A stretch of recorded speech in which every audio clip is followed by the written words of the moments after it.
Welcome to Section 31, episode number 302. I'm Dan Hammond.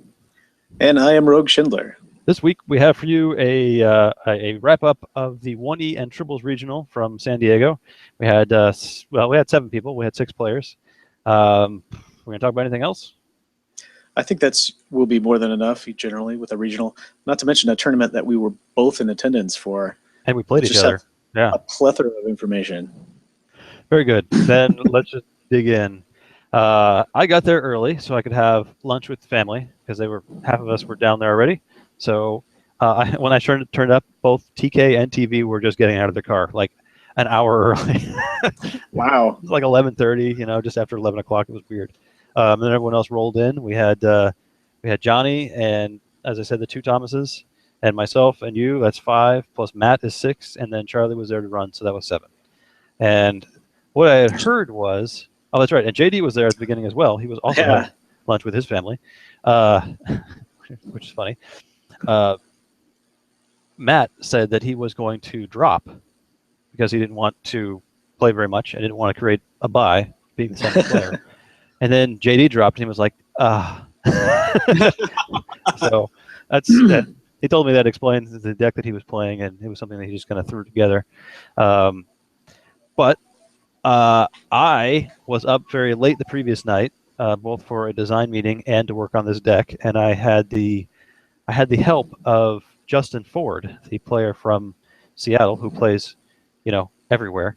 We were chatting on the site's chat room, and I mentioned this is what I was going to be playing and what I want to do, and he said, "Hey, here's a deck. This is what I'm going to be using on Sunday. So check it out." And I did. It was playing. So it was Starfleet because I wanted to do some research for the site we're working on. I wanted to play. There were a couple of Starfleet decks out there, and I had one that I had played previously, more of a mirror deck, but primarily mirror personnel, and a lot of Mako. This had a lot of Mako in it too, which was great. It also had warp speed transfer, which is something that I like to use because it's fun. And a couple of the decks I saw didn't have that, so I decided to go for basically what Justin was playing. There was one shortcoming that I saw beforehand. There were several shortcomings that I saw during, but the one that I saw beforehand was since he wasn't using any converted ships, none of the ships had a tractor beam, so a garbage cow would be just a cold stop, which turned out to be something I ran into in my game against TK later in the day. So I was able to move the thing out of the way and solve a mission. So that was nice. I was going to use it for the 5 points a couple times, but bonus points is not something that deck really needs very much. So it was a good ad. I'm glad I have it. It was probably about 2 o'clock by the time everything was sleeved and in the box. And I had to be up early for the raffle the next day. So it was a long day. I think, was it you that said, "Hey, you're wearing the same shirt you were wearing yesterday"? Yes. You saw me at the raffle, and then you saw me at the tournament, and clearly that was yesterday. Yeah, that was a long day all the way around. I would say overall, right, over the span of 4 rounds and 5 rounds, I won my first game, and I won my last game. Oh, well, good start and then a good finish. Yeah. How did your deck come together? Well, so I did the thing that I'm not supposed to do, which seemed like a good idea at the time. Well, I took the deck that I actually was very vocal about how great it was because I didn't make any changes to it tournament before last, and then I made changes to it.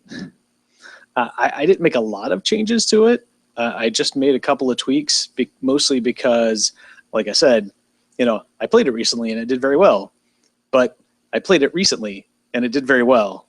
So everybody would have seen it and known what it was going to do. So I wanted to tweak things a little bit. The things that I added were good ads, and they all worked well.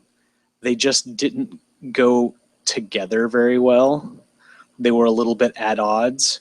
And so I found myself spending a little too much time trying to pull off tricks and not enough time winning my game. And that was basically the problem. I could have. I had a lot of close games. All of them were very close. Most of them were even fun. Um, and you know, on the whole, it ended up being a good day. It just didn't perform as well as I had hoped. Yeah, I'm looking at Justin's deck. It's funny. We both played in 6-person tournaments, and we both came in second to last. Wow. Well, yeah, I didn't see a tournament report for him, but he also did not include the grappler. I hope it worked out. It looks like he played it exactly as he sent it to me.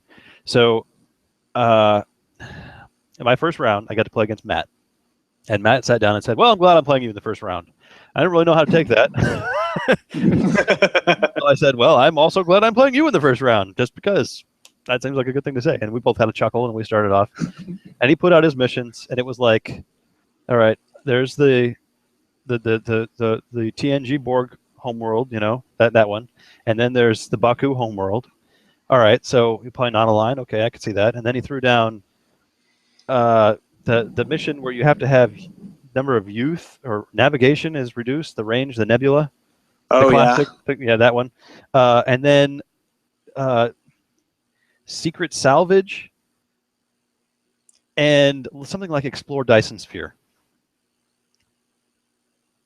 And so it's like, all right, well, 2 of those make me think you're playing a non-aligned deck, but you're playing a mission with just a Federation icon and a mission with just a Klingon and a Romulan icon. So there's really only one thing you can be playing, right? So he dropped down with They Will Be Coming in a tactical cube over there, which is okay. I figured, all right, if any deck I'm going to be playing has a chance of not being destroyed in one shot, it'd be the Starfleet deck, right, with all the command stars. Sure. But man, all day long I was running around with like 5 or 6, and it only starts with shields of like 6, so it's like 12. Like, man, that's just not enough. I wasn't running previously when I played this. I would run Condition Red, which turns all your staff stars into command stars, and that just makes it ridiculous, you know. Oh, yeah. And then everybody on the ship adds +1 to everything. But in exchange, I was running Captain's Log and Fine Dedication Plaque, so I thought it would be pretty well covered. But man, I was running away from him pretty much the whole game, hiding back in time, and it was rough. Explore Dyson Sphere. Hey, I was right. It turned out that Matt made a few tactical errors, as one is wont to do when playing a deck that is new in the first round. Sure. He unexpected beamed in a couple of drones on my ship, and then that was after the, what was it, contingency plan, the one that lets you assimilate my ship and get points for it. Oh, yeah. That's right. Contingency plan, yeah. So that was cool. I was like, oh, well, that's awesome. I mean, I'm looking to see all these cards. I don't get to see very often. You know, he flipped over a salvage ship, or, you know, he wanted to fight me. So we were going to fight, but I had way too many guys. So I ended up killing one of his guys and killing another one of his guys. And then he was going to beam some people over, but one of the people he put on my ship was the transporter drone. It says, where present, your transporters can beam through opponent's shields. Well, if he's on my ship, he's not present with your transporter, so he couldn't beam off and he couldn't beam anybody on. It was like, oh, well, that's... Oh, no. Yeah. So all of his people kind of ended up slowly dying on my ship. But he established tractor lock on it, so I couldn't go anywhere. Wow. Yeah. I mean, there's no way I was going to get out of the way. And so I'm running around with another ship trying to do something. I ended up doing one of my missions, plus I rescued the whales or whatever for 15. So 35 and 15 was 50, and I held him off. He kept, man, he must have played a change of plans every turn. I'm going to go over here. We're going to do this. Now we're going to go over here, and we're going to chase your ship. No, okay, I'll put this here. Let's get a assembly counterpart out. So that was it. After I had built up my ship, I was hiding in the past. I sent it out, and I sent a ship with just women and universal guys. So he couldn't assimilate a counterpart. I thought it was brilliant. Wow. Instead, he was just going to beam on and kill everybody off with assimilate species. But I thought that was a brilliant play. It's really funny. That was always my worry when I played an aggressive deck that wanted to assimilate counterpart, that I would come across Thomas and he'd be playing, you know, Worf and all the women, and he'd just leave Worf behind somewhere so I could never get to it. But yeah, I held him off. between him and I think it might have been Johnny, constantly getting cards out of the discard pile and downloading, and it makes me want to play the non-aligned Ducat that gets rid of cards from your discard pile. But anyway, yeah, because there were a couple of guys. Oh, that was the other thing that happened in Matt's game. My card draw engine was temporal shifting, right? Just because I had like 10 of them, so I would pitch a temporal shifting to draw 4 cards, once a turn, which is really nice. I didn't do that, I don't think, once against Matt, because I played it on him every turn, and he had 2 drones that had the AU icon. Wow. But that meant he was pitching like 3 cards a turn, 3 cards a turn, 4, over and over again. Eventually, he downloaded one to hand, and I was like, all right, I guess I'll be drawing for myself now. But yeah, I remember a long time ago, it might have been a regional, I was playing against Franklin, and he pulled that on me. I'm like, I'm going to put this in my pocket and use it again sometime. So that was pretty good. Yeah, using that offensively was the play of the day. That held him off a lot. But again, since he was playing Borg, all he had to do was discard a card and then move 2 cards under his deck and then download whatever he wanted back again. So slowed him down. Didn't end it. That was a pretty good game. I think I got a modified win, and then I got to play against Johnny, and we were just neck and neck the whole time. I think I got to my 50 points, and then I had to stop him and couldn't do it. He was the other guy to get through I Hate You with his walk through. Oh, look, Anthropology Youth and No Music. Look at that. Yep. He was even playing Klingons. So he said, oh, my last game I had the opera singer. That would have been terrible. I'm like, yeah, okay, great. So anyway, that worked out. He managed to get through, and even I hit him with the Cytherians, and he was running away, and then he went into this last mission and said, well, I'll send everyone, because he was thinking about it. Should I send 2 ships or no? So how was he going to do it? It turned out he only had 1 ship, but I really thought he was thinking about it a lot. So on my, he won. He got to 100. He said, you want to play your last turn? Because we were really close. It was that close. You want to play your last turn? I said, yeah, sure. And I'm thinking, I have 2 ships. Well, should I send 1? Should I send 2? Well, Johnny knows what dilemmas he's playing, and he sent just 1 ship. So I should send just 1 ship, because that's what he did, knowing his dilemmas. And I hit a Cytherians, and that was the end. So you know what? That's the same card that killed me against him too. Yeah, that's a good card. How did your game against him go then? Same thing. The same way you describe. First game, slightly different deck. It's not yet realizing that I shouldn't play it the way I designed it to play, because it doesn't work that way. But so I played the KCA deck that I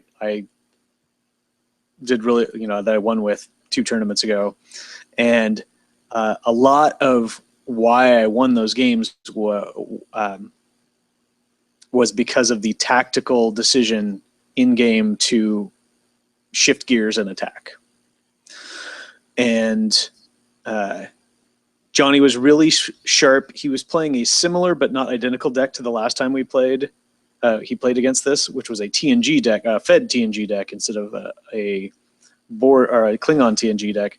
But he was very good about, he had plenty of ships early, and I guess he had said he learned that from our game, because he had a similar space line. He had scientific guys out again, but he had the HQ, which, you know how you use a card so often for one purpose that you forget that it does everything else, like you were saying, the temporal shifting.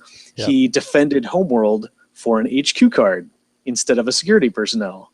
Nice. And got the defensive measures so that you couldn't steal post-metaphasic shielding test. Ah, very good. I like it. Which was very clever. So he had clearly, already teched against all of the mistakes or holes that happened in our last game, which was great. So that actually was kind of easy, made it a little easier on me. It's like, well, okay, if it comes to it, maybe I'll go over, but he's got a lot of ships. He's covering his bases. I don't need to worry about that. I just need to do my thing. And the thing that I was hoping to pull off with this, which was different, which was a raid opposite quadrant, because that looked so cool to be able to go. All you have to do is go do a mission in the Alpha Quadrant, which I have to do anyway. And everybody expects you to do that last. after you've done all your missions in the mirror quadrant. So I'll go and do that right away, grab an equipment artifact, and then come back and blow through my extra missions. And I had been really torn between Genesis Device and City of Bahala. Yeah, and two good ones. All right. Because you know, Genesis is very straightforward, but for some reason I had been in my head thinking you could do it to a mission anytime. So if I've already solved it, I can play it. Now I have more points. But I guess you have to play it before that, which I checked ahead of time, luckily, and found out.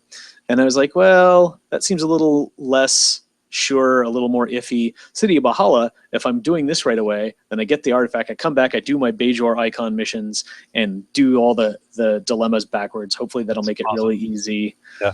And that'll be great. Except that part of the dilemma strategy for this deck is to do that historical coming together, you know, as soon as possible, because A, you want to get some points on the board, and B, you need that objective in your score area so that when they hit that space dilemma, you can flip twice. The disgraceful assault, you can get 2 tactics on them right away. Unfortunately, with only a couple of exceptions, most of my quick, I'm going to attempt this and as far as it goes and then stop and then I'll come back attempts got me most of the way through the mission, and pretty hardcore. Like I think I hit a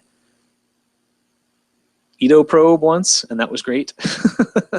But most of the other combos, you know, there's no way to tell how far you're going to get into a combo and how invested you're going to get.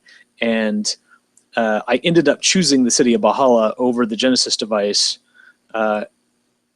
which in the end ended up being a bad decision. And luckily I realized that by my second game. I was like, okay, well, I'm already going to be invested in these missions at the Baja. It's no point in me going over and expending a great deal of effort trying to raid opposite quadrant to get the artifact, because I'm already most of the way through these. I'm already on the last dilemma in some cases.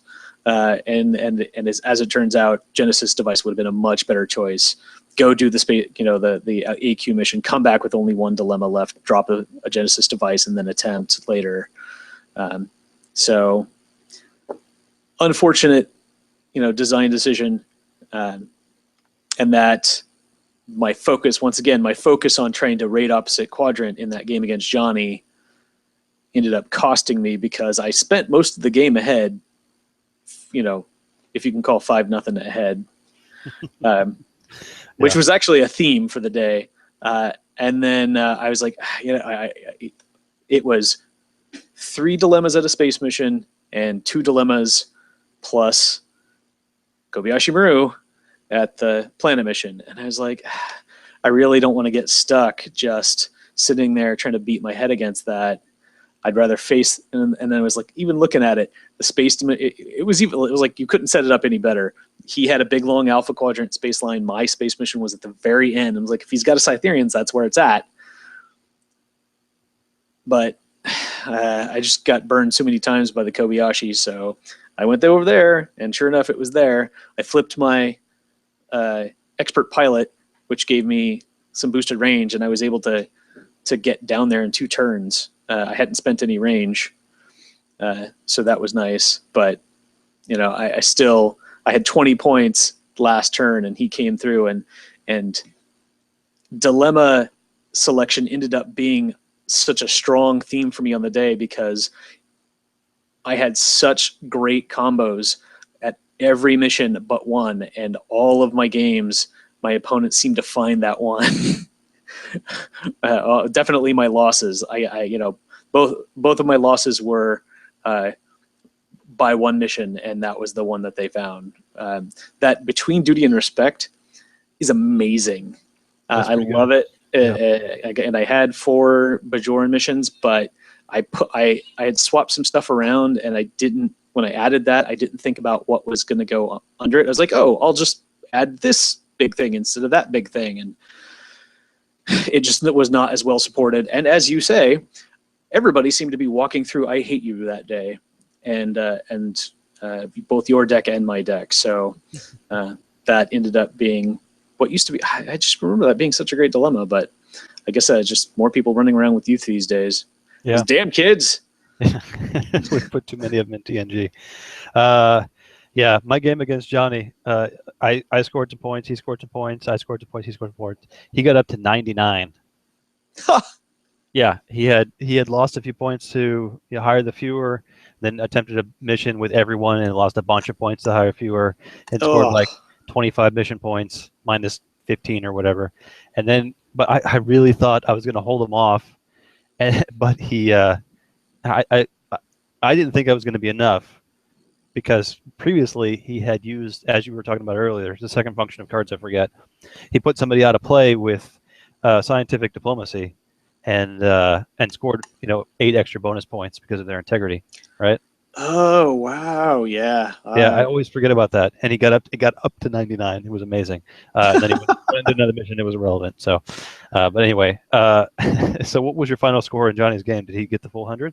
Yeah, I think it was like 35 to 20. No, not full 100. Sorry, that was his mission was like the last turn. Again, I was winning right up till the very end, and what in the games that he doesn't blow me away 100-0, that is usually the case. Like I squeak out to just a little bit lead the whole time, and then he does a mission and wins. So how many people got by your cunning greater than, or was it cunning or integrity greater than 90 to get past? Cunning. I don't think they would do integrity. No, that'd be too hard. But yeah, 0. It was a big deterrent all day, and it was worth the effort. It was one extra thing, Well, you got to 5 pretty quick. I mean, I think I probably took a few more turns than I should have to get out, but you had 5 in your discard pile, by turn 4, I guess. Yeah, I mean, a lot of it fuels itself. You just make a point of doing certain things early. If you don't know, what Dan's talking about is a DNA security scan, which has some skill requirements that are really irrelevant, because the cunning requirement is 15 times the number of objectives that your opponent has in their discard pile. Limit 6. Assuming that you defend homeworld and ASP, or I discarded my AMS because I wasn't planning on using my mission specialist for attempting anyway. So that's 3 turn 1 or 2. Now that you can't download cards, down one guy in the first turn. I stole a trick that I found online of downloading what is essentially a blank card, as you pointed out, operate wormhole relays, because you basically can get it for free while you're downloading Defend Homeworld. It's like, oh, download this ref card, and then I'll cycle it into my discard pile and draw a card, and I'll convert that draw into Defend Homeworld. So 4 is easy, and then it's a matter of getting 2 somewhere else, which I used ticking charge to do. Well, even 4 would be 60. I think you had 5 by the time I hit it, so I was at 75. And I just missed it too. That would have been. Yeah, and you did it, and I was like, oh man, I should have. Do I? And that's the decision every turn. Which do I get my historical coming together, or do I get a post garrison real quick so I can not fail it, discard it, and pump it up? And you hit 75. I was like, okay, that seems decent. And you were like, like 70. And I was like, holy crap. Okay, well, I better get the other one real quick. Yeah, and that was enough. I mean, I had 2 people I could play the next turn, but that by getting the extra 15. By the amount I was short, it was enough to have me not go there. But anyway, so we both lost to Johnny. Was he who you played in the first round? Yes, he was my first game. And then you played against TK in the second round. Correct. How did that go? Okay, tell me, answer this before we go on into what this is going to be. How different is this deck from the deck that he was playing last time? Well, it took a lot longer to make me want to throw cards at him, but that was only because I was being really careful. I mean, after the last one, he came in and he was bragging in the chat room during the raffle about how he was looking forward to, not expecting, looking forward to causing people to have negative play experiences and rage quit at least twice that day. So you know, I almost anti-rage quit, which is not even sat down to play against him. But I did hear that Thomas, he had just lost to Thomas. I was like, all right, well, I mean, I'm not Thomas, you know, but, you know, if it's not insta NPE, then, you know, maybe I've got a shot. So I sat down. I was extremely cautious. He was playing Cardassian at the station. He immediately started mounting ships and forces. And so, you know, I got my historical research or historical coming together right away, 5 points, you know, got that going. And as soon as he, you know, I dropped another one, but he brought a ship through the wormhole and stopped in the on the mirror end. And I was like, well, I don't want to beam guys down and leave them stopped on the surface, so I'll hang out on my ship. And then he brought another ship through, and I was like, all right, well, I'll cloak. And, you know, it's Regency 1, so I just kept playing guys to my ship. And he eventually brought another ship over. And I was like, okay, well, I'll sit here. And it was basically, he took a lot of time getting this. I think he attempted one mission and hit a stop real quick. And then, but the rest was just, he just kept building forces and did, you know, everything you know, all of his resources dedicated towards destroying your opponent. Basically, he had a whole fleet, all of them cloaked, because for some stupid reason the Cardassian killed in advance have cloaking devices, and just sat there and waited. And eventually he came over and attacked my outpost and damaged it. And I was like, all right, well, that doesn't really matter to me because I don't need it. But that turn, I also drew my another ship finally, because I was like, oh, I don't want to risk doing anything without having a backup.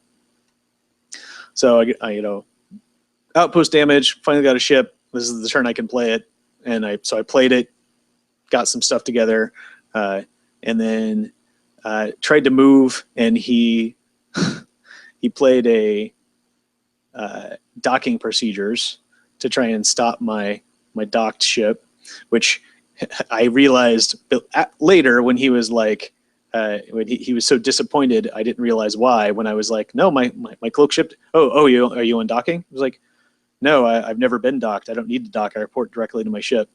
So, and I'm cloaked. He's like, oh. It's like apparently he was looking forward to which I don't even know if you could do that with the dock ship, but or if you could, or with a cloak ship, or if you can dock a cloak ship. But at any rate, he played it on that one. This was my chance to go, I assumed. So I was like, all right, well, I'll quinn that. Took us back to 0-0 because I spent a lot of time sitting there just playing cards. We spent probably a half hour doing nothing. I was like, all right, I'm up 5-0. And you have, if my last game against you proved anything, it was that doing anything against you was a horrible idea. So until I have a chance to do it right away, get points, and in the game, I'm not doing anything until I know what you're up to. So I sat, played a ton of guys, and then he finally made a move, and I tried to go away and slip away through the wormhole, and he computer crashed my wormhole navigation schematics, which I realized belatedly as I was rating my tournament report that doesn't really mean I can't go through the wormhole. No, and that yeah, and I think that changed the game a lot. I was like, okay, well, I guess I can't go through the wormhole. I'm here, and I was trying to decide. I didn't know if he had, because he is very thinly populated. He had some sending order, but I didn't know if he had enough. I was like, do I go all the way to the end of my mirror space line? Because he'd be one, he had exactly enough range if it was boosted, and he would be short if it wasn't. I was like, if even one trip can't get over there, that'd be enough. But I didn't want to risk it, so I was like, well, I'll try this. So I took my stolen cloaking device off of the Regency 1, and I beamed it over to my Alliance Galore and cloaked that ship. All right. And left it and sat there. And so he came over and outgunned the Regency, tried to outgun, forced me to uncloak with tachyon detection grid, which I thought I had another Quinn in my hand, but I didn't, which turned out to be good. And then tried to outgun my main ship and capture all my people, as he had, like, I thought he had, from his download and drawing, he had at least 2 prisoner compounds in his hand, just waiting to score. And so he was very disappointed when I flipped my expert pilot and prevented his outguns. So he just blew me up, which, like, all right, well, all of that took an hour and 12 minutes, and all of his resources were stopped in the mirror quadrant. He attempted one other mission, I think, and he kept beating his head against duty and respect. Finally got the mission requirements with a minimum crew, attempted again, then read the rest of the dilemma. They were doubled? That it were doubled, and was stopped again.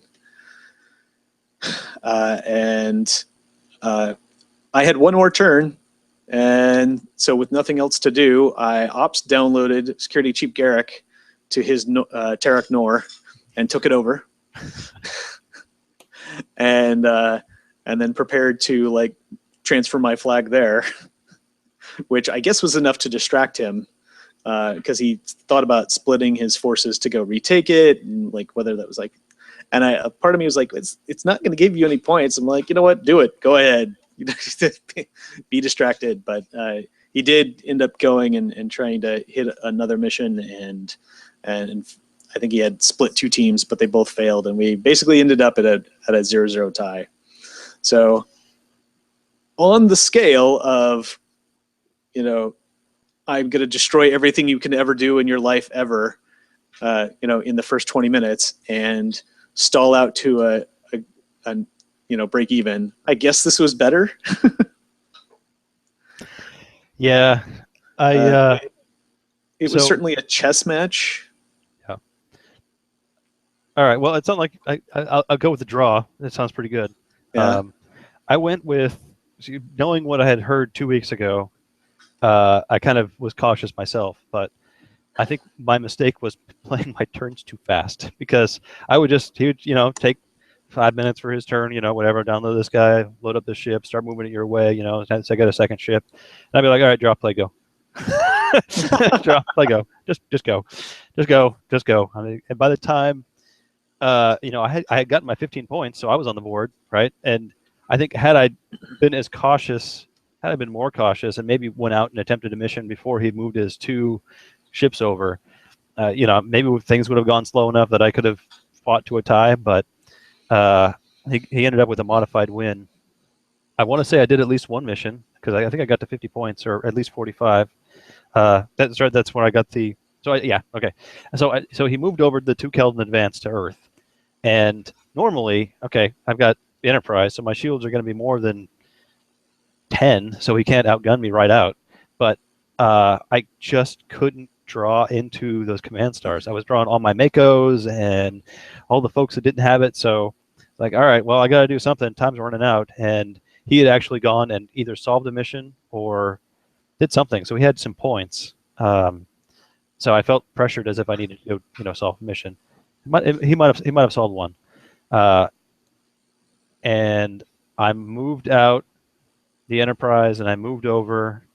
I beat a bunch of people down. I ran into something. What do you call it? A garbage cow. I moved it to his mission. Moved back. Sent another team down because he flipped over stop all your people after a mission attempt. File mission report. Mission debriefing. Mission debriefing. Solved the mission, and then flew my ship home because I still had range left. But there were a ton of people down on the surface. So he just moved his cloaked ships over and waited, and I had 3 ships out. I'm like, well, I got to go pick those people up. I don't know how many outguns he has, but we'll see what happens. So I moved one over, he outgunned it. I moved the second one over, he outgunned it. I moved the third one over, beamed everybody up, and then ran home. So I had some people left. He had about 6 or 8 of my guys. He played the 2 prison compounds for 25, 30 points. one of his ships had hit a Cytherian, so I went out and blew it up just because I could. I didn't think I'd get past with the handful of people I had left. I didn't think I'd get past and everything. So while I was out there, I attempted a mission. And I think I hit Gom 2 and was one card short, and I couldn't cheat past it. So I was damaged. He went and blew that up, and I spent the rest of the game just drawing people. He couldn't use his docking procedures on me because I had no outposts. All I had was a headquarters, so I never docked anywhere. That was kind of fun, but yeah, it was. There are things I could have done differently had I had some more time to prepare. Like, as you said, the expert pilot. I mean, I'm staring at Travis, who's got navigation ×2. That certainly would have been. Yep. I mean, I could have beaten my people up and gotten away because I did all that movement on my turn, not his turn, so he couldn't have attacked me. And he didn't do any. He couldn't come back to the past and battle me because of the 22 restriction. So it was just kind of a long, inevitable, painful slog of me playing a lot of temporal shifting on him in the beginning, making him discard pretty much all the cards in his hand. He eventually drew into Overseer Odo, I guess. No, not Overseer Odo. The past Cardassian Odo. Oh, yeah. Capture guy. Yeah, so he was able to pitch that and draw a bunch of cards, which meant that I think he drew 4 cards, so that me making him discard 3 cards wouldn't have helped at that point. And since I was using my draw engine offensively, I was pretty much drawing 1 and playing 1, and then drawing 1 because it was a Starfleet we're ready, and then playing another one. Oh, sorry, finally ready to swim, playing another person. So I don't know. I probably could have played it differently, but I think I dragged it out as long as I could. Dragged out the inevitable. Like I'm looking at looking at the tournament, and it looks like it was a modified win. So, yeah. Nope. No, he got a full win on me. So he must have got to 100. Yeah. Oh, that's right, because he got all the bonus points. So all he had to do was solve a mission or 2. Right. Yeah. Well, that was my last round. So who did you play in the last round? I played TV. Right. So it was kind of a mirror match. Mirror match. But I played in the 3rd round. Yes. You played me. But you didn't play me. You tried. Man, that last turn. I wish you had taken that attempt, because that card was so ridiculous. I ran into, was it Duty and Respect, right? Yep. And the previous turn, I had downloaded the Vulcan Tricorder, which adds geology, or is it geology? Yeah, geology to any of your science or engineer personnel. So I ran to that. I was like, oh, I got this thing. Oh, I forgot to actually choose something, so I couldn't get past it, right? So, all right, well, I'll try again next turn. And then you had your turn and time ran out. So I had my turn, and I needed to solve my headquarters 30-point mission to tie or my space mission to win. And I was worried about us Cytherians behind the space mission, I guess. So I went back to the planet mission because I knew there was only 1 or 2 dilemmas, or there was 1 dilemma, and I felt pretty good about the rest of the planet missions. I wouldn't get Cytherian away anyway. So I went back there, and I had moved all my ships around, kind of depleting their range, not for any really good reason. I don't know why. I think for some reason I had planned out my turn on your turn, and then time ran out, and I didn't actually change any of my plans. So I moved my ships around. I still had people surrounding them just for no good reason. And I went over and I beamed down. I said, okay, well, here's my equipment. And I've got plenty of people who set this thing off, and I'm swiping through, fanning out my personnel. I had 0 personnel who were engineer or science classification. I had a ton of engineers, but none who actually work with the tricorder. Well, you didn't have any engineer classification personnel because there are no Starfleet engineer classification personnel, as we discovered. Yeah. I had one science. She was still in the deck. Worthless. Yeah. Yeah. It's a terrible card. After they went to all the trouble of errataing it. Whoever worked on that card. Or converting it. Which was me.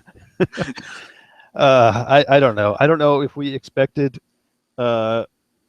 if we went in testing, we tested it that it didn't say officer classification and it was just officer skill, but we based it off of the Federation, the TOS version, and there's plenty of TOSers plenty of tossers that have the appropriate classification.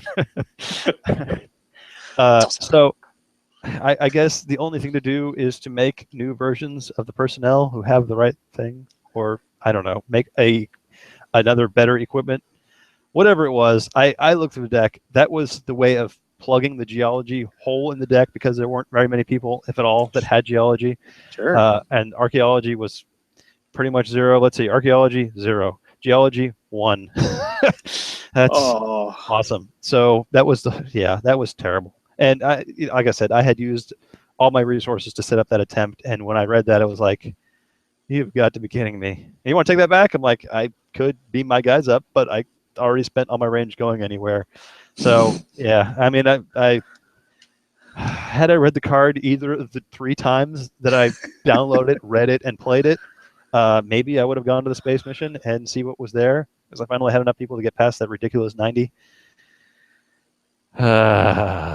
Yeah, in fact, I think we did. We looked at it, and I had 2 astro and 2 engineer and 2 medical, and then whatever the last one was. So anyway, that was terrible. And at that point, I think I told Charlie that I was done with 1E forever. Oh no! And then I get to play TK.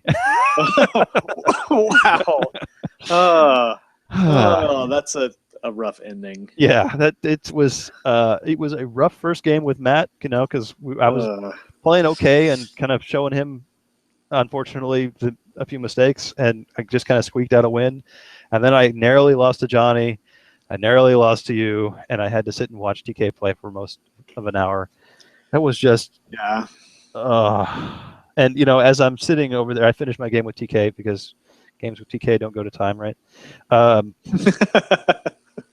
was sitting up there with Charlie, and I'm looking across to you playing against Johnny, and I said, "So what are the standings here?" And he said, "Well, if Thomas wins, or you were playing against Thomas, sorry. Yeah. If Johnny wins, then there's going to be a game out of this, because then if TV wins, TV wins. But if Rogue wins, then Rogue wins. If Johnny loses." So I'm like, because of that horrendous mistake, not only am I not playing for the championship, I'm playing against TK, and just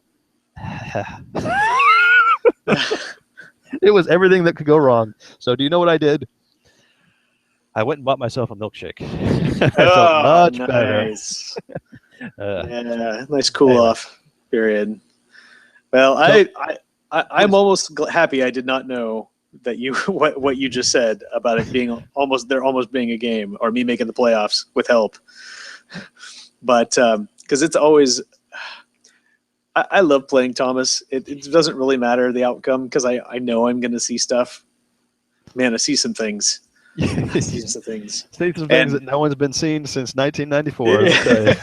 and we knew coming in, just from hearing people, that it was going to be a mirror match of sorts, and we're laying out and we're like, oh man, this is going to be, because we've had like 4 and 5 mission dupe games before, and it's so rough.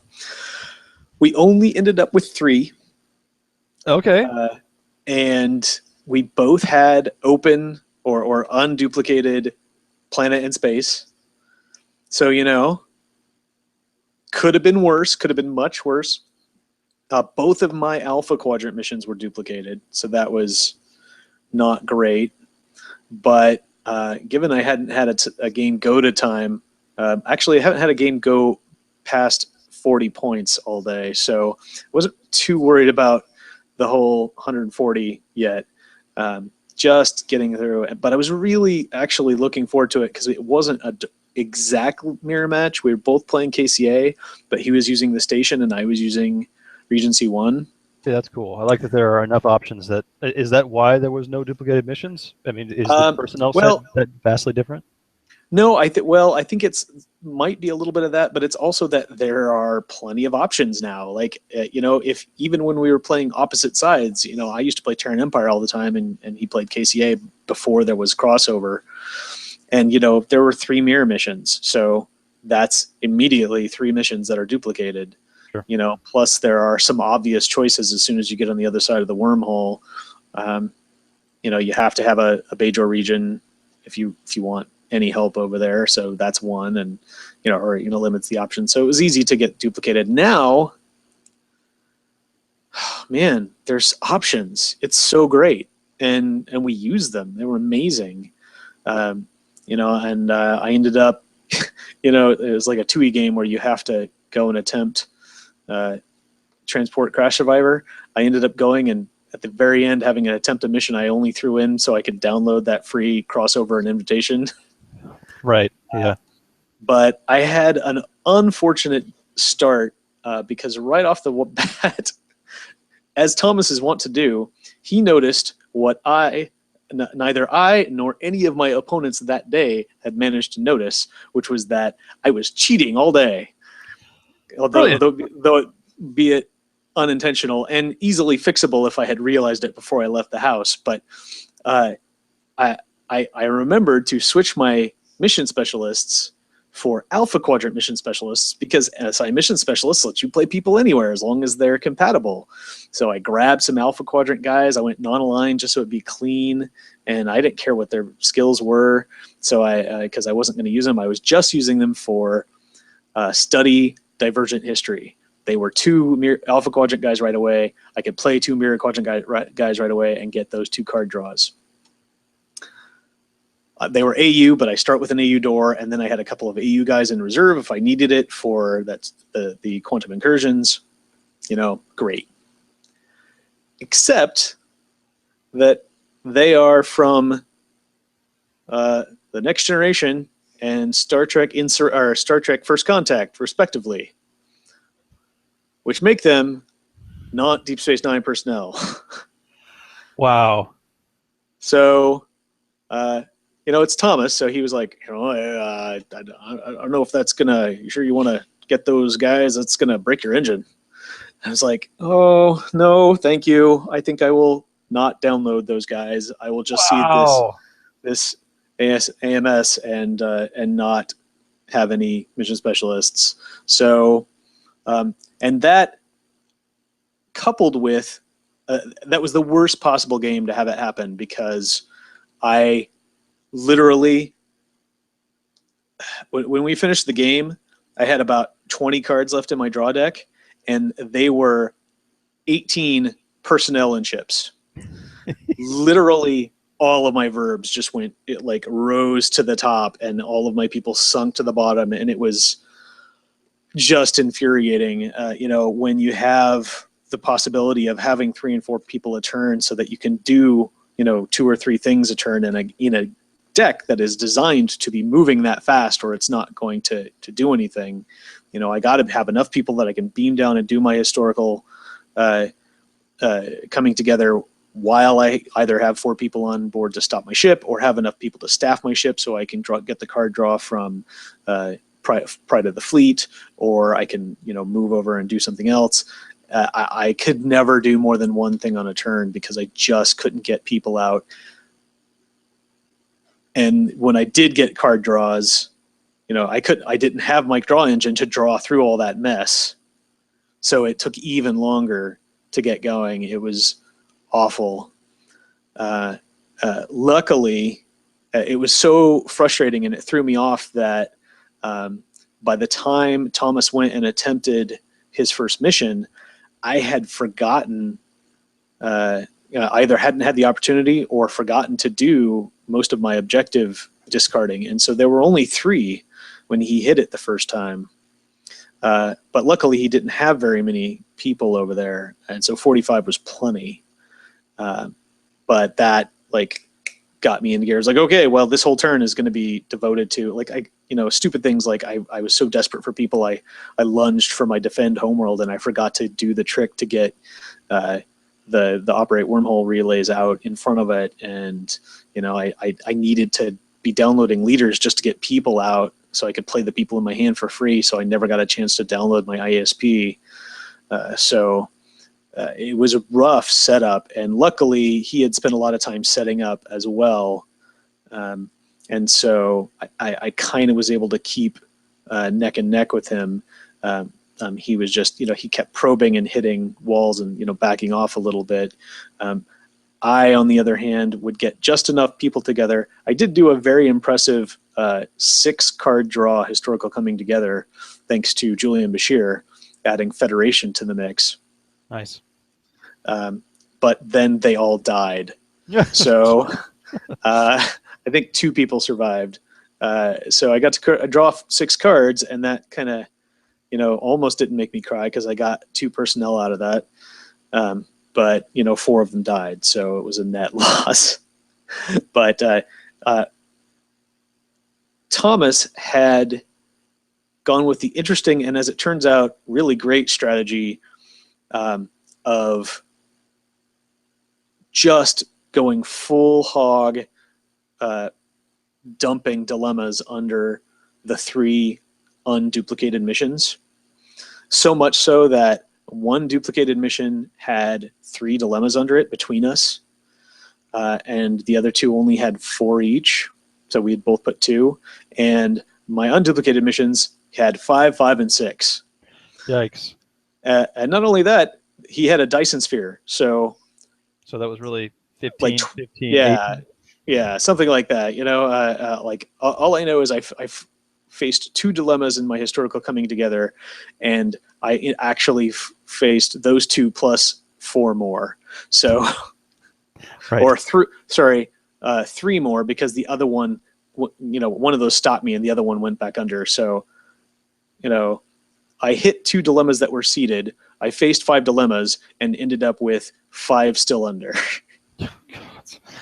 Oh my, yeah. Thomas was the one person I didn't play in the whole event, so I did not face the insanity that. Thomas plays with a lot of dilemmas already. He doesn't need to download more and more and more of them. Well, I think he felt a little insecure because, he had like, I don't know, 8 or 9 seed cards. So he was only using like 20 dilemmas, which is, like 5 less than he's used to. So yeah. he had to go and, get all the downloaders. I think I played with the most dilemmas I've ever played with, because I didn't have very many seed cards at all. I had combos, 4-card combos, 4-card combos. I think I had 4, 4, 4, 3, 2, 2, or 4, 4, 4. It was pretty. I had a good time because it was a lot of. Usually, I play with just 3s across and then work from there. But yeah. The 2-card combo of now that, what is it? The weak will perish. Plus on top of the mission is Kobayashi. So you're losing 2 people every time you attempt, and then with just some wall behind it. I think it was either the door wall that just keeps changing or something else. That was pretty rough. I actually got it right here. Your galaxy's impure quantum incursions with Kobayashi Maru on top.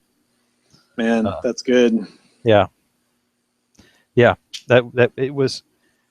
I think Thomas was the one person that attempted that mission the whole tournament. Everyone else was like, you could probably put 1 dilemma under there, and it would have been enough to keep people away. So I'm going to keep that in mind. If you're going to play 3-card combos, that is a 3-card combo.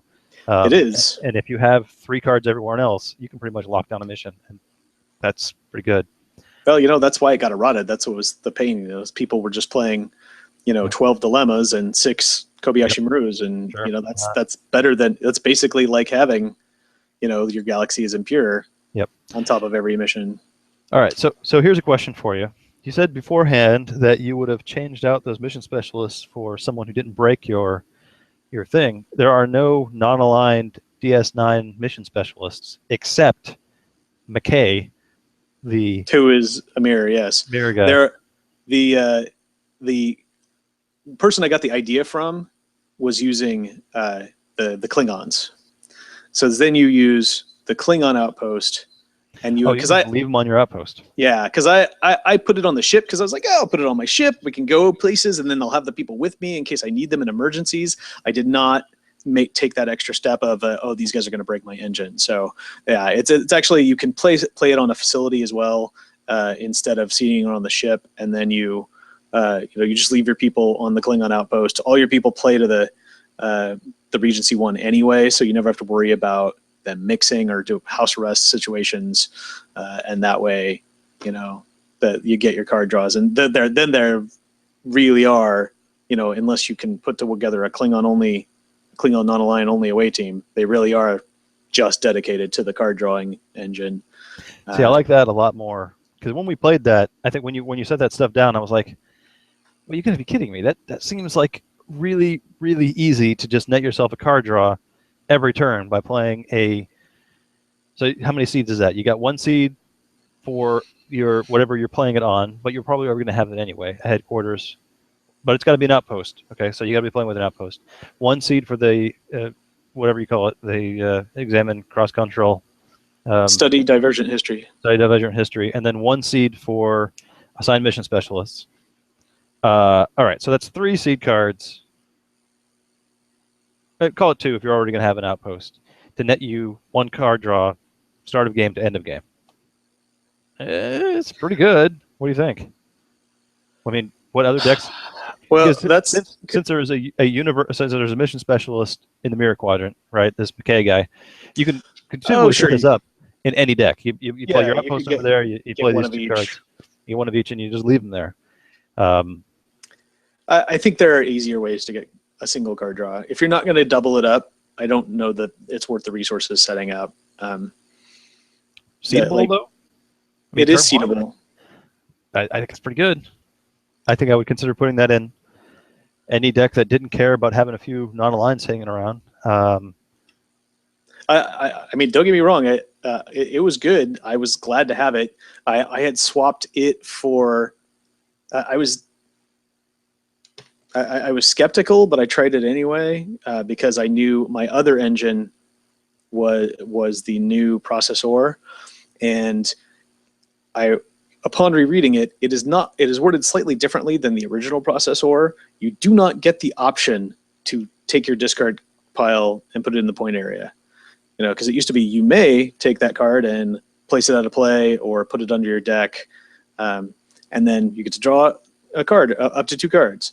No, this one, you have to have a card in your discard pile, and it has to, if there's one there, it has to go away. You know, all of that did not jive with my objective right away. So I needed to take a different tack with it. And so that's what led me to it. But, you know, that's a great engine. That's only 1 card and some geo. Well, it reminds me of Duck Blind, right? You got to find a planet and send some anthropology down there. But that's Duck Blind plus whatever gets you your anthropology, unless you just have a ton of it in your deck. So it's 2 cards for card draw every turn. I guess it's about the same. So yeah. Well, so what you need is an outpost that you got 2 anthropology mission specialists. They because they can't be on the surface end. No, yeah. No, it doesn't work. You have to stop them on the actual outpost or headquarters. Or you have to stop them with the objective. You have to stop because the objective seeds at a location, wherever you end up seeding it. So, you know, if it's at a site or a ship or an outpost, so you have to have the people there. Huh. And I'm pretty sure Duck Blind says they have to be on the planet. On the planet. All right. Well, I'll think about that. All right. Well, in the meantime, I had what might have been the most epic final turn loss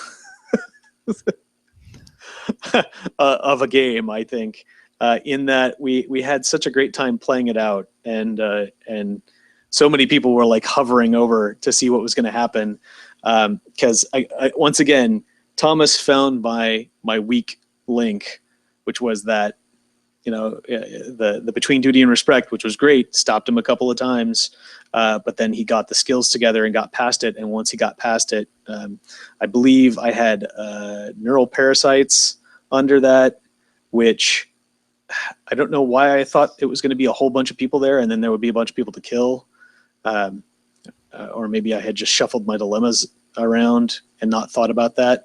And then the I hate you, and it's like, all right, well, at least I'll get a couple of kills out of it. But no, he had Security Chief Garrick, who special downloaded a weapon right away. And then in the painful knife and stick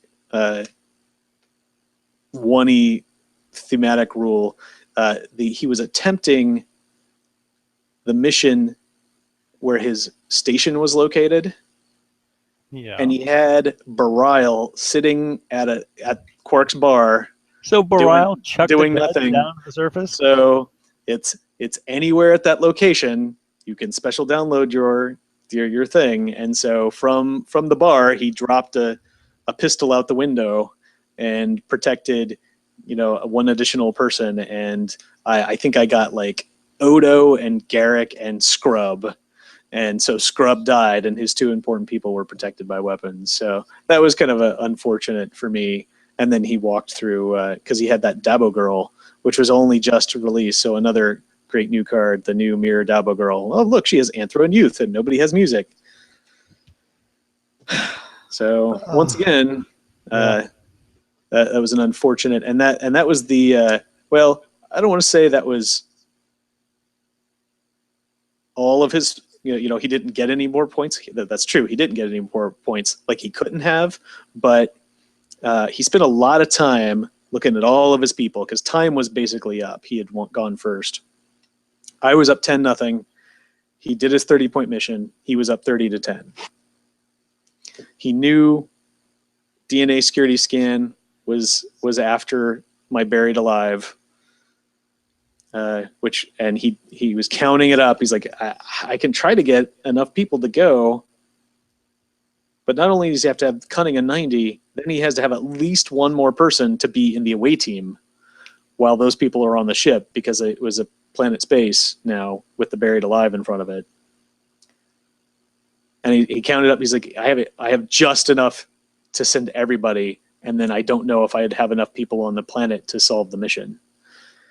So he's like, well, all right, I'll take a handful full of people over here, and I'll probe this other space mission. And he hit my other DNA security scan. Right. He's like, all right, well, I still have like 11 people, but all of my other options are dual duplicated missions. And he was looking at my ship, and he's looking at my people. And by this time, I finally had a pile of people, and I was trying to figure out where to go. And, I'd been pecking away. I got another historical coming together for 5 points and died. Some more people died, but anywhere he went, I would be able to get if he had gone to a duplicated mission, and he just didn't want to risk clearing the way. And so he just sat, which was a great move. I think it was totally the right move, given the way he had totally stacked all of my missions, and there was who knows what under our duplicated missions. And to answer the question, who knows what, I knew most of one, and it ended up being the way I went, even though I sat there. Time was called, so we had the time, and I shuffled through my guys and looked at, what can I do and what can I face, and I had been still shell-shocked by hitting the downloader dilemmas of 5 guys, and I'm looking at the most cleared out unduplicated mission had 4 dilemmas under it, which is at least 6, even if he only has 1 downloader there. Right, because you've already burned through your dilemmas because those were the first ones encountered. Yeah. No, this is the unduplicated mission. Oh, okay. So they're all okay. So there's 4 and 5 and 6 at the space mission, or I can go do this duplicated mission with 3 personnel or with 3 dilemmas. My tempted by flesh, and so I did a quick count, maxed out. It's going to be 5 stops. Whatever his dilemma was, and my quantum incursions. Okay. Which I was like, okay, I this deck is totally teched for quantum incursions. I'm so ready for that. But what I needed after that was 2 non-mirror quadrant personnel, Anthro, which I had plenty of, and Greed or Youth. Didn't have any Youth still in there. I had 2 Greed guys, and I had Bashir, my 1 non-mirror quadrant person, because my mission specialists were not there. Right. And I'm like, well, I can't do this. Like, there's no way I can do it. And I went back and forth. I have to go do a heavy mission. And I finally shuffled through my hand and was like, oh, Admiral Valdor, but I'd have to do the thing with him, and that doesn't really matter. And then I went, wait, no. Admiral Valdor, that's why he's in my hand. Well, not that, but he is not a Mirror Quadrant personnel, and so I went through my skills and I went through the people I had in my hand and picked that filled as many holes as I could, and moved over halfway and used taking charge to download a mission, objective that plays in a mission, and got discerning, or not discerning, obscure encroachment, which when you play it lets you report a treachery Romulan there. So I dropped Admiral Valdor. Now I have 2 non-mirror personnel. So I have exactly what I need plus 1 greed. And rolled in, got 1 of my greed, got stopped by the Tempted by Flesh. And of course, I'm like, all right, here's the one dilemma. What's he got? It's not one dilemma. It's 2 dilemmas. Of course, because you're going to download something, right? It's 2 Chula, the new Chula downloader, and he grabbed something and Crossroads, which gives him a probe against me, and depending on what I probe, it's either 2 random selections or 1 of his choice. And the only possible good probe for me, he got really nervous when he flipped. He's like, "Oh crap, you got Ferengi. Come on, don't probe Ferengi," because that would have been random, and I would have got it. But because he was already counting, and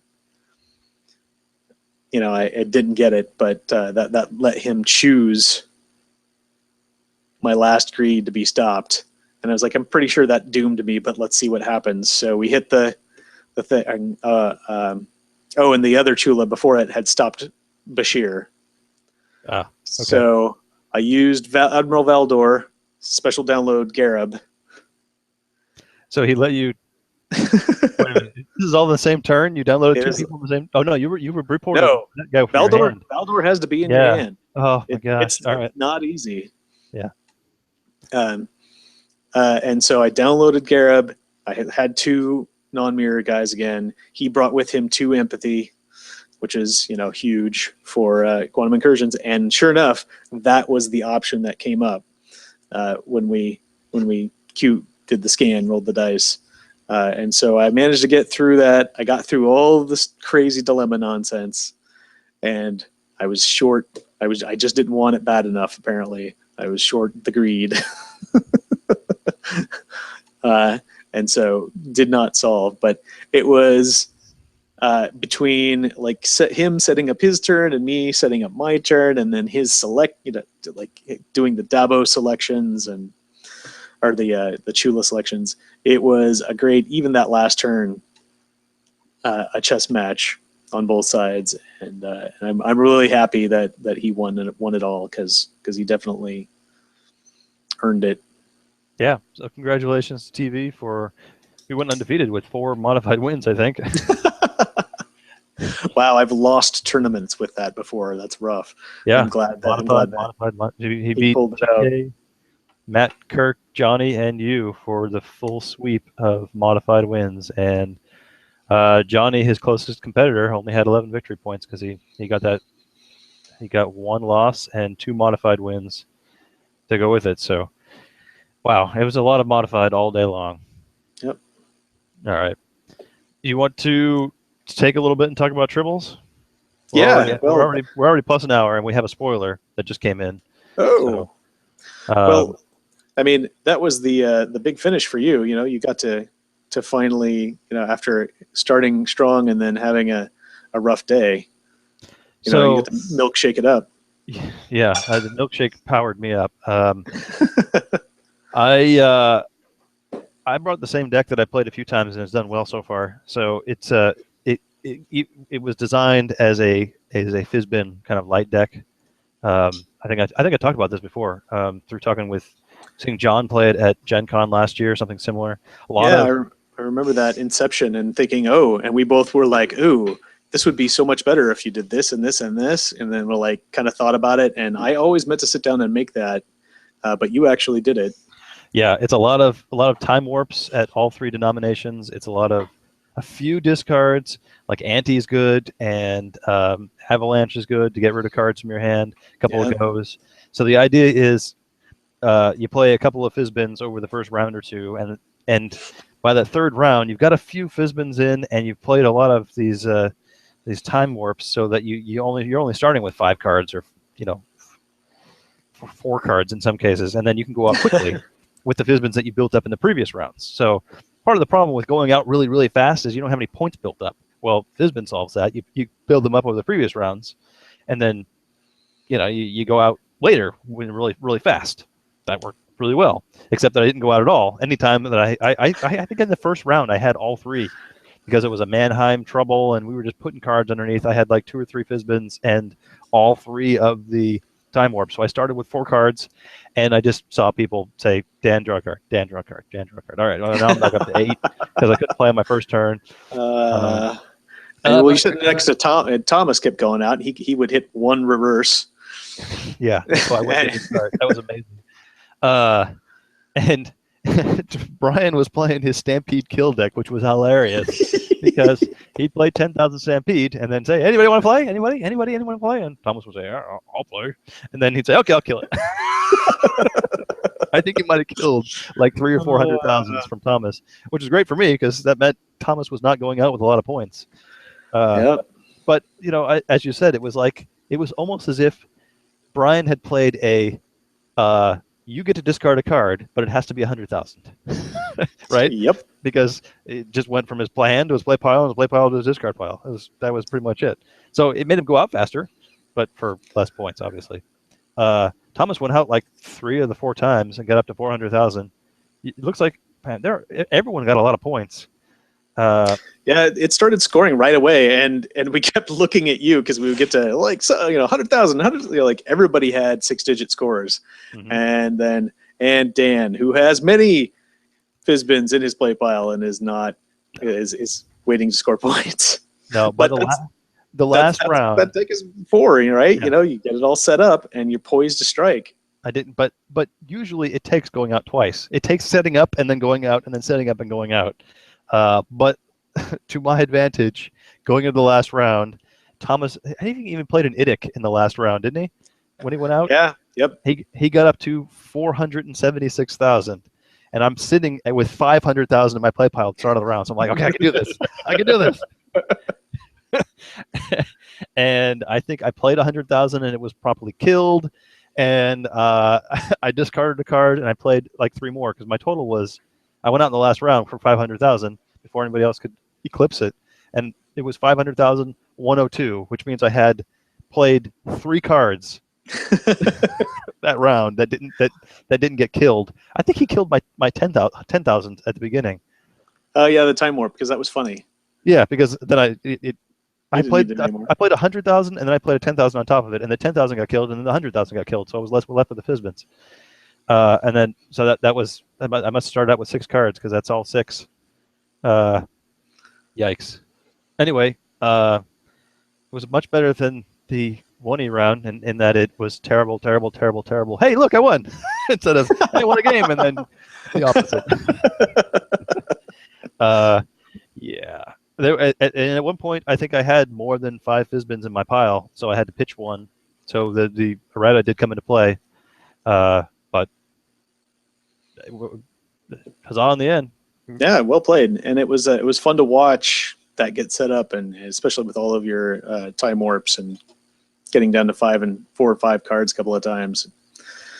I think was there ever a Masaka? I think someone played a Masaka, but didn't fire it off. I played one once, but I did not trigger it because we had just made somebody who the discard player draw a bunch of people. A TK, I think, kept had discarded a bunch, and then everybody played draw on him. I was like, well, I'm not going to even it up. Let's.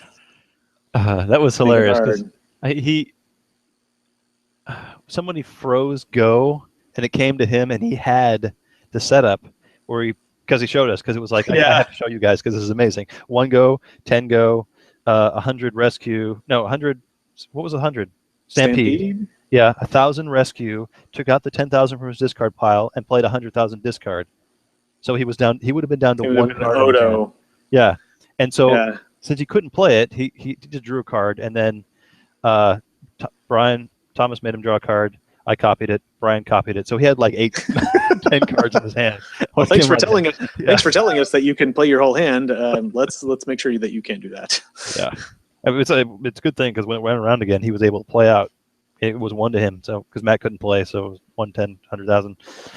But thankfully, he told us, so he had some cards left in his hand. But man, it was a long day, man. I'll tell you. Yeah.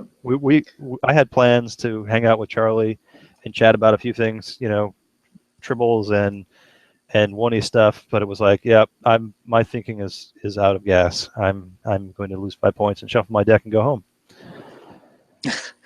Right? Yeah, that was impressive. That was deep pull. Deep pull. Yeah. 2 people who got that are laughing a lot, really hard. Anyway, yeah, good ending to the day. Everyone's posted all their decks, so good. What everyone was doing, and for both tournaments. So thank you for Charlie for running both events, and I guess Brian showed up and Tom and Johnny left, so we still had 6 for Tribble, so he didn't want to make it unlucky 7. So he sat out for both tournaments. So he sat there and scribbled in his notebook for a long 9 rounds of gaming. So thanks, Charlie, for that. Yeah, but it was it was great. He was right there on demand. So there were a lot of, it's 1E, so there were a lot of rulings questions, and it made it easy for him to spend the time to look up weird stuff without having to worry about delaying his opponent. So so we definitely appreciated it. All right, shall we move on to the last topic before we wrap up? Yes, we got this transmission just now, just under the wire. Yeah, go ahead. Hugora Nebula. I have no idea where this came from. That's a new word. I think someone rolled some letter dice and came up with Hugora. Yeah. Well, Border crossing. I think Deep Space Nine, maybe. Yeah, it must be. I mean, I guess it could be. Well, DMZ is more. DMZ was.